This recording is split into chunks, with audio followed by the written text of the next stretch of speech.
My application process to Oxford is dramatic. There's a twist. You'll never see it coming. Hi everyone. I studied abroad at Oxford. I'm going to go over the application process, the required materials, and how to get in. And then in a separate kind of part 2, I can talk about my experience and review how I liked the school, the academics, the social aspects, all of that kind of stuff. But today will just kind of be the logistics about how I got into Oxford.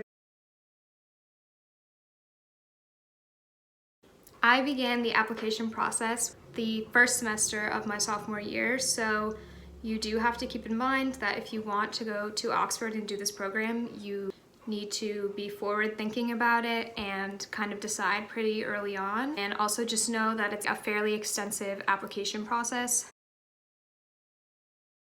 Oxford University is like an umbrella term, and then there's like 30 something colleges within Oxford, and the ones that Barnard has a relationship with are Mansfield, St. Peter's, Pembroke, Corpus Christi, and Oriel College. This is what the information packet says that Barnard distributed. Being accepted as a visiting student at Oxford is highly competitive.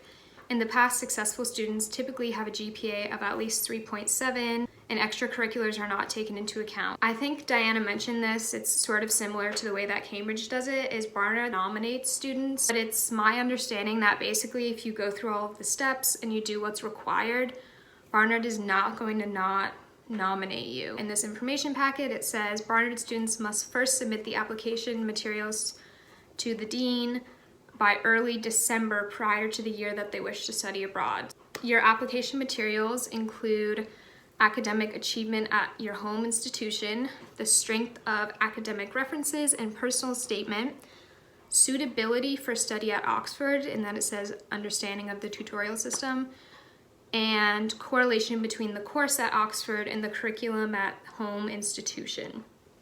So the personal statement, basically when you apply to Oxford, you're not just applying as a student to study stuff.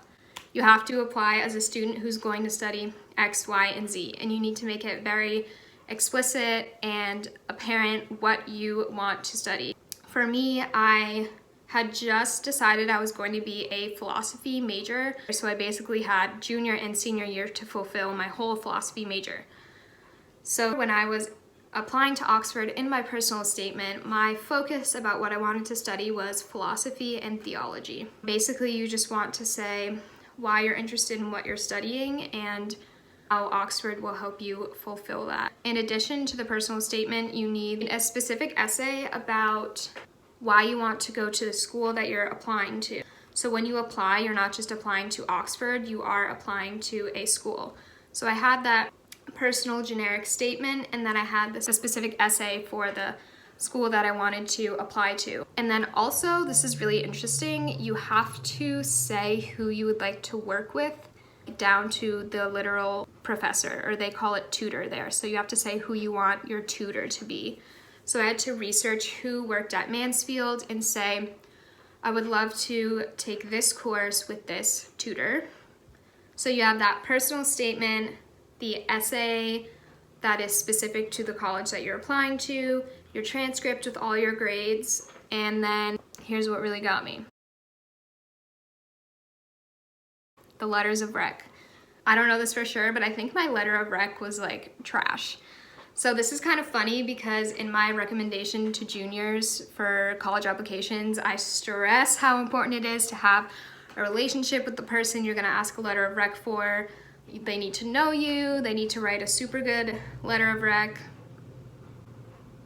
That was not the case for me. It was highly, highly, highly recommended that your letter of rec is from a professor who teaches what you want to be studying at Oxford. And so, like I said, I was a philosophy major, so I had to study philosophy at Oxford to graduate on time.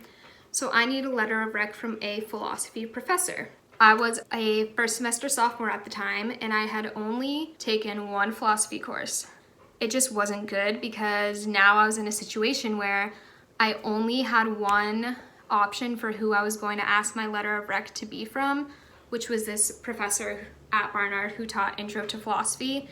and he just happened to also be the head of the philosophy department. So I'll never forget little old me, first semester sophomore, marching into his office hours. I'm like, "Hey, OMG, I'm in your intro philosophy class." He's like, "Okay, there's like 75 kids in that class." "I know. So, I just need to ask a little favor.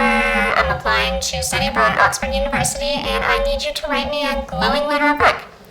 It was honestly so awkward, would not recommend.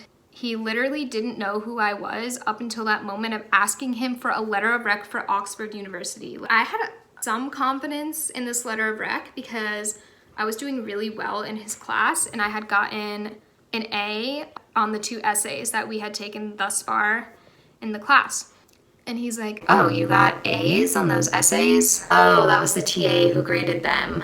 So now he's never even seen my work and he has to write me a letter of rec. A letter of rec can't be that good if the professor doesn't even know who you are prior to you asking them for the letter of rec. I was also nervous because it's like, why would Oxford take a student who had only taken 1 philosophy course? And now I'm ranting and raving in my personal statement about how I just love philosophy and I'm a philosopher. Basically, it was kind of a recipe for disaster, if we're being honest here. After I got the letter of rec, I had all my materials. Barnard approved my application, and in January, they sent it out to Mansfield. Fast forward to mid to late March.